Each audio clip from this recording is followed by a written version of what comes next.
Rakaman ini dibuat adalah sebagai menyusul perjumpaan besar-besaran yang diadakan di Klub Sultan Sulaiman tempoh hari berkaitan dengan pembongkaran 7 buah kampung baru Cina sebagai bahan dan telapak warisan negara selain daripada cadangan Menteri Perumahan dan Kerajaan Tempatan menjadikan ketujuh-tujuh kampung Tionghoa itu sebagai tapak warisan dunia di bawah ciptaan UNESCO Bangsa-Bangsa Bersatu.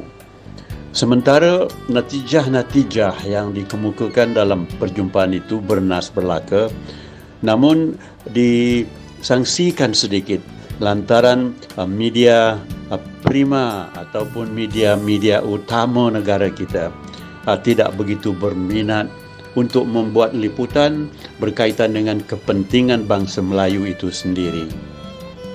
Keadaan yang muncul memberi kita satu gambaran bahawa orang Melayu itu dan kepentingannya tidak penting lagi. Sebab itu disusulkan kembali, iaitu pertama, kampung-kampung Tionghoa yang dikatakan kampung baru itu semata-mata di atas kepentingan, keutamaan semasa darurat. Unsur yang pertama yang seharusnya dikemukakan sebagai kontra ialah kes-kes komunisme ataupun kes-kes berkaitan dengan komunis menyebabkan kampung-kampung itu diwujudkan lantaran masyarakat yang berkenaan dikhawatiri dan dibuktikan oleh Gerald Templer, oleh Sir Henry Gurney dan lain-lain kolonialis British sebagai bersimpati dengan orang-orang yang dikenal sebagai teroris ataupun mereka yang dianggap sebagai penjahat komunis. Yang ini menjadi asas tampaknya bagaimana kampung-kampung itu hendak dijadikan sebagai bahan pertimbangan UNESCO. Ini tidak mungkin disokong.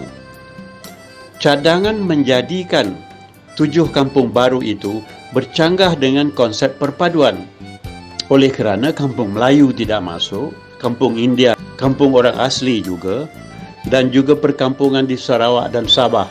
Seterusnya kita tekankan iaitu syarat-syarat yang perlu ada terlebih dahulu ialah Seksyen 67 Akta Warisan Kebangsaan 2005 tidak dipenuhi. Salah satu daripadanya ialah nilai-nilai sejagat antarabangsa yang tinggi. Kedua, keindahan dari segi arkitektur ataupun seni bina ataupun seni yang meluas. Ketiga ialah penonjolan sejarah.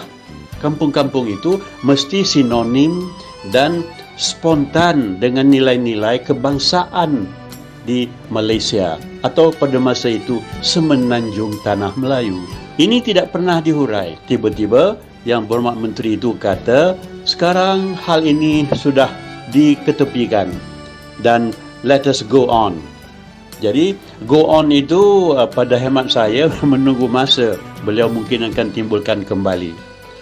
Maka perkara penting yang harus dikemukakan dahulu ialah sudahkah ia memenuhi syarat-syarat Akta Kebangsaan berkaitan dengan warisan? Jawabnya tidak. Ia gagal di peringkat bawah lagi. Sebab itu masyarakat Melayu selepas ini harus peka. Apakah sudah ramai orang Melayu terasa bahawa tak perlu lagi sebut tentang kepentingan kebangsaan menerusi kacamata orang Melayu?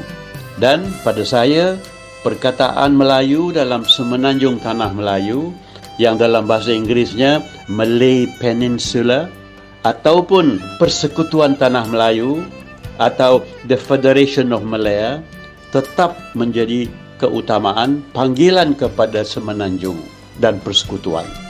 Sekali-kali jangan kita tinggalkan kepentingan itu dengan sejarah mutlak. Harap bersama kita berfikir. Wassalamualaikum.